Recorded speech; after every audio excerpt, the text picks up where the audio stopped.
Okay, we got to talk about this Flash movie. Now, I don't know if you've seen it already. Um, I can't promise you there won't be any spoilers. Ooh, so I was excited about Flash after seeing the trailer, hearing some different things different people had to say about the Flash early on. There was reports that I'm trying to remember who was Tom Cruise. There was reports that Tom Cruise had got an early showing of The Flash. I can't remember how far back, and he loved it. Now, I don't know if it was before changes were made. I don't know if it was the iteration that we got in theaters. So typically, if you've been following my channel, you know I don't always agree with the main thought on whether a movie was good or bad from either side of the aisle, left or right. Sometimes there's more nuance with me, things about a movie I might have enjoyed, things I didn't like. So here's what I enjoyed about The Flash. It was exciting to see Michael Keaton don the cowl again, as I thought it would be. I'm going to tell you, the fighting scenes with Michael Keaton, how they were choreographed, just him as Batman in general, like that iteration of Batman. Wow, those scenes were great. I loved them. Like, I really loved them. And maybe it was just a little nostalgia. When Batman came out, I think I was like 10 years old, 9 or 10 years old, the original Batman movie. And I love that movie. I love Michael Keaton as Batman. The action was more fast paced, of course, than this modern era. And it was the action scenes where he was fighting. I was like, man, I really enjoy this. I always enjoy seeing Batman on screen. Something about Ben Affleck's Batman never set right with me. And that's my view on Ben Affleck's Batman is unorthodox. I was one of few people who really did not enjoy Ben Affleck as Batman. Now, that might not have been his fault. It may have been due to just a crummy plot and a crummy movie. A lot of people like Batman Superman. I did not like it because I felt like they tried to fit too many themes, too many storylines in one movie. And I notice a lot of comic book movies do this. They try to intermingle storylines and get them all in one setting. And I don't like that. I wish these comic book movies would just take one story, stick with that one story, and completely flush that thing out, whether they have to change some things from the comic book or not. But don't mix stories. I'm not a huge fan of that. But as I said, seeing Michael Keaton don the cowl was very enjoyable. When the Flash and the younger version of himself went to see Bruce Wayne, of course, the younger Flash not knowing that Bruce Wayne is Batman, and this completely, like, he was like blown away, did not even know, like, how is this possible? Seeing Michael Keaton, you know, he was kind of dejected in a Wayne Manor with a beard and all of that. I guess Gotham City had been relatively safe, wasn't really a need for Batman, so he just kind of grew old and hung up the cowl. That was interesting to see. I think that was actually a very interesting part of the movie. Okay. I don't mind Ezra Miller as the Flash. He's awkward. He's, puts off the geeky vibe, which I get it. I definitely understand. Some people took issue with Iris West in this movie being black, and I think they were following the TV show. Now, I could be wrong. It could be tokenization. It could have been a matter of diversity, equity, and inclusion. That could have been why they cast Iris West as black. I'm rolling under the assumption that they did it to kind of follow the TV show. I didn't necessarily have a problem with that. I don't always have a problem when characters' races are swapped, although I do understand that sometimes it's done for reasons I don't particularly like. You just cast the best actor for the role. I get it. It's a comic book. It's a fictitious story. You could get anybody to play the role. The reason, here's my reasoning for not really liking the idea of race swapping a character. It doesn't get under my skin. I'm not all hot and bothered about it, but I like sticking with the continuity of the comic books. If a character was white in the comic book, then make the character white in the real live adaptation. There's not really a reason to change the race of a character. You have very talented black actors. You have very talented white actors, very talented British actors, very talented Indian actors, Filipino actors, Polynesian actors. You have very talented actors across the spectrum, Hispanic, whatever. I could go on forever. So in my opinion, there's really not ever a reason to swap the race of a character. But with that said, I get it. If you cast somebody in a role and let's say this guy just happened or this lady just happens to be a different race from what the character was in a comic book, but they just did such a fantastic job that they embodied this character and you thought, I don't want to have to do this, but this person just knocked this out the park. I would understand. Especially if that's explained like, look, we looked for actors. This person came to audition for the role. We weren't going to tell them no. And when they auditioned, they just knocked it out the park. It was evident that they had studied this character to the nth degree and they fit the mold and they were just it. I would understand. The Batman, Commissioner Gordon was black. Now, forgive me, I can't remember the gentleman's name they got to play Commissioner Gordon.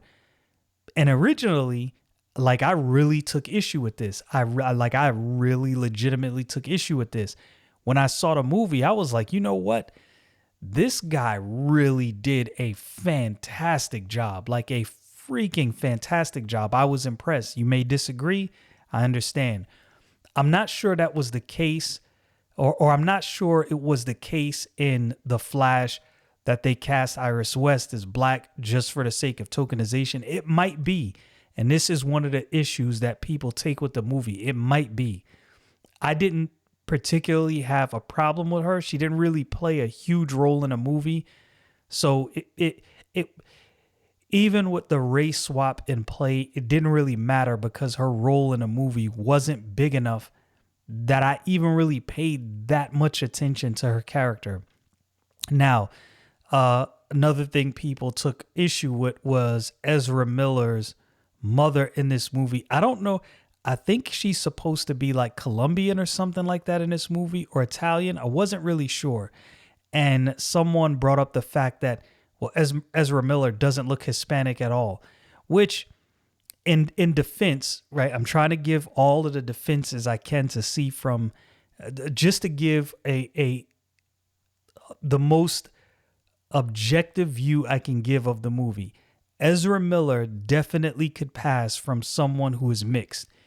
If you grew up around people who are mixed, white, Hispanic, black and Hispanic, black and white, you kind of know that look. And Ezra Miller could pass for that look of somebody who was mixed.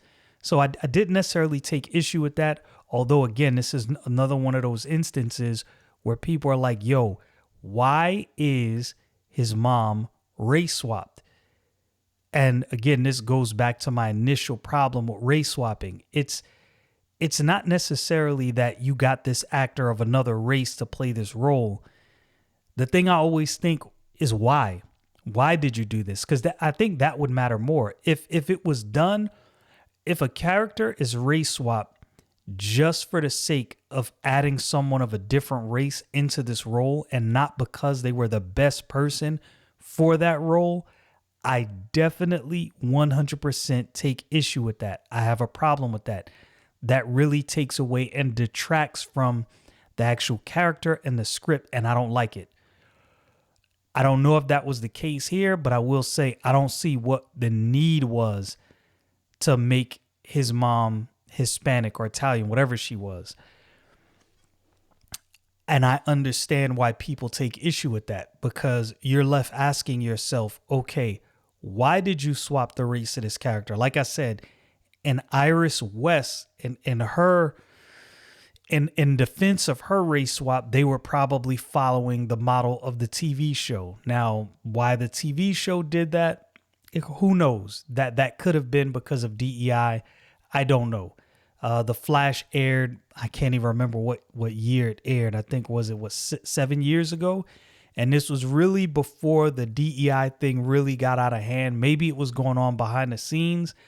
I don't know.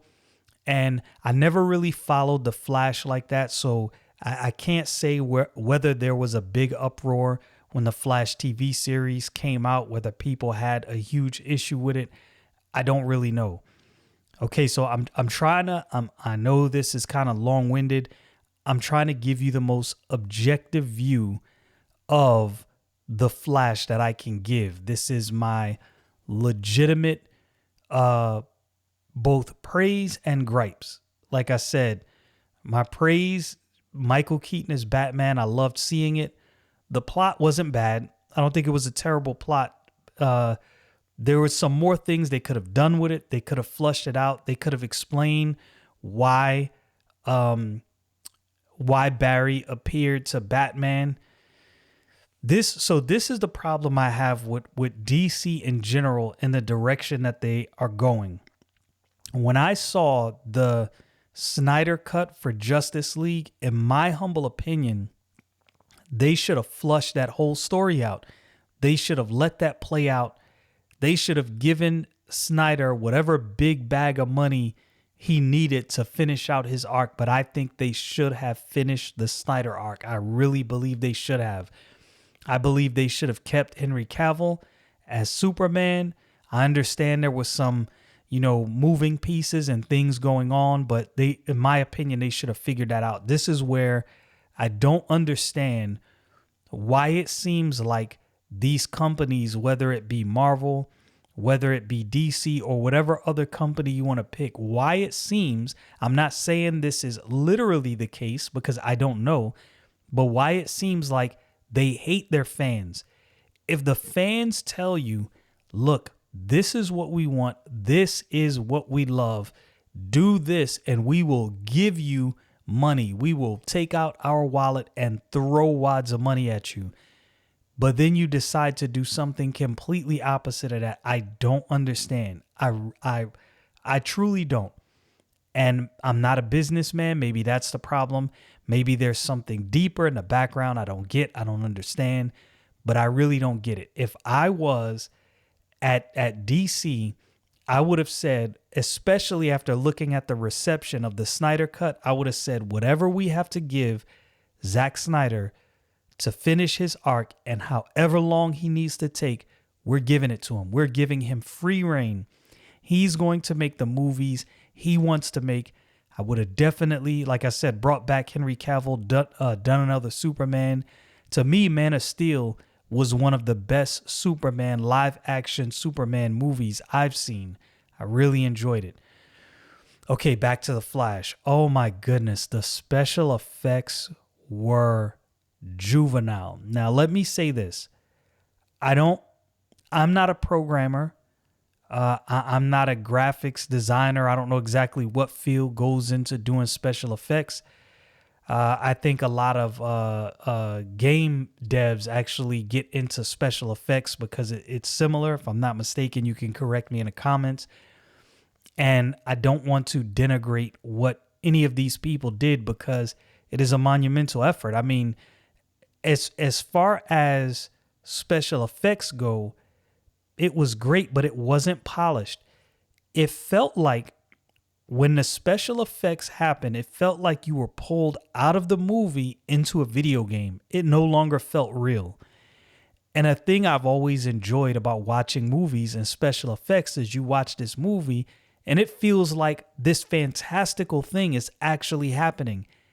I never thought that at any moment in this movie. I mean, it was arguably the worst special effects I've seen in a movie because every time you got to special effects, as I said, it felt like you were pulled out of the movie into a video game. It wasn't seamless.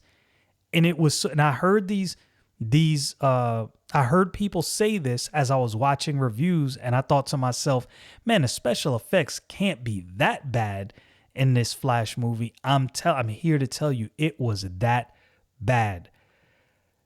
This disappointed me because I expected The Flash to be such a better movie than what it turned out to be, and it just wasn't good.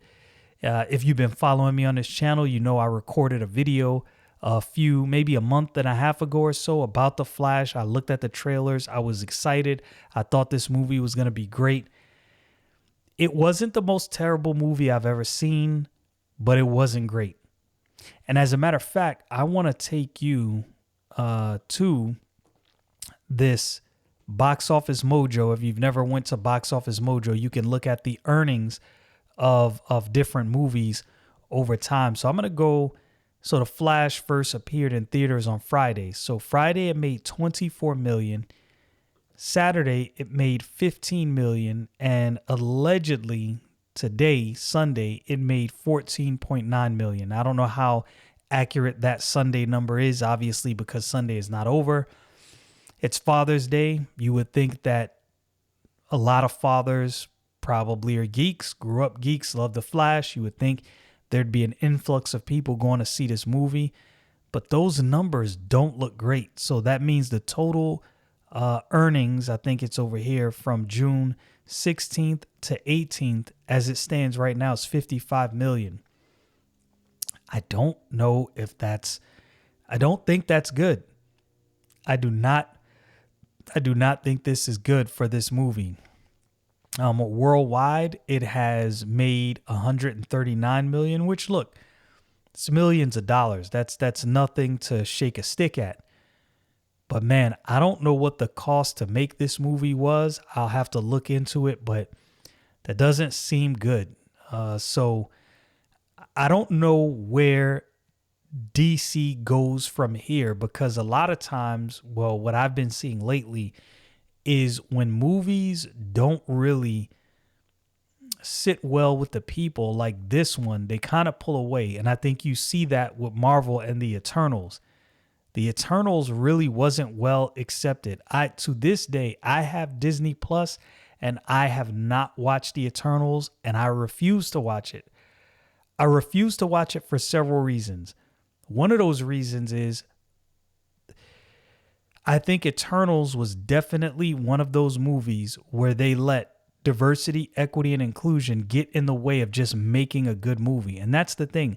I don't care who you put in what role, but the goal should be a great movie. The goal should not be diversity. Now, I understand if you want to foster an environment where anybody, a role is up for grabs. Anybody who's good enough can get that role. But I don't want the basis of a movie to be diversity. I want it to be quality, the quality you deal and the quality you deliver to us, the customer, the people who want to watch this movie. And that's one of the reasons why I just refuse to watch Eternals. I looked at the reviews, I have not seen too many good reviews of Eternals. All the people I know who are in the geek culture, the geek space, they've watched the movie and they've all told me, don't waste your time. Even people, look, I've had people who are not, necessarily involved in geek culture, nor do they care about anything going on in the world as far as politics, DEI, none of that. They just said, look, the movie's just bad. It is just a bad movie. It ticks me off, and it ticks me off because the story of the Eternals and the Celestials, there's so many directions you can go with that, and you can make something that is so good. And for Marvel to screw that up, it really does get under my skin. Like, how do you screw this up? You should have taken your time, and you should have spent more time giving fan service and less time on all the other peripheral things. And I don't know exactly what happened with The Flash. I heard before there were a lot of reshoots. There's drama surrounding Ezra Miller. And it just seems like they ran out of money when it comes to special effects. And for me, that's probably one of the things that really destroyed the movie for me above any other issue I had with the movie. Again, not a perfect movie, not the most terrible movie I've ever seen, but those special effects, as far as movies go, were horrendous. Horrendous. Like in all the Marvel movies that I've watched, some of the special effects at times got a little janky, but I never felt like I was pulled out of the movie into a video game. I always felt like I'm watching something that actually happened. That's all I need. That's all I want, is I want to be able to watch this movie and feel like, yo, this looks like it's actually happening. That is not the feeling I got from The Flash. And I was shocked. Like I said, I'd heard the complaints and I was shocked and just did not understand. So with that said, let's move on to the Rippaverse and see where Eric July's at on his earnings. $1.4 million, moving. I think he'll reach the $1.5 million. And I'm telling you right now, I want me a couple of those short boxes. It depends on how much they cost. I get a feeling that he's going to put some good quality into these boxes. But at that 1.5 million, I definitely want to get those short boxes. So here's the deal. There's, amongst the mainstream, the gatekeepers of comic books, there's zero coverage of the Rippaverse.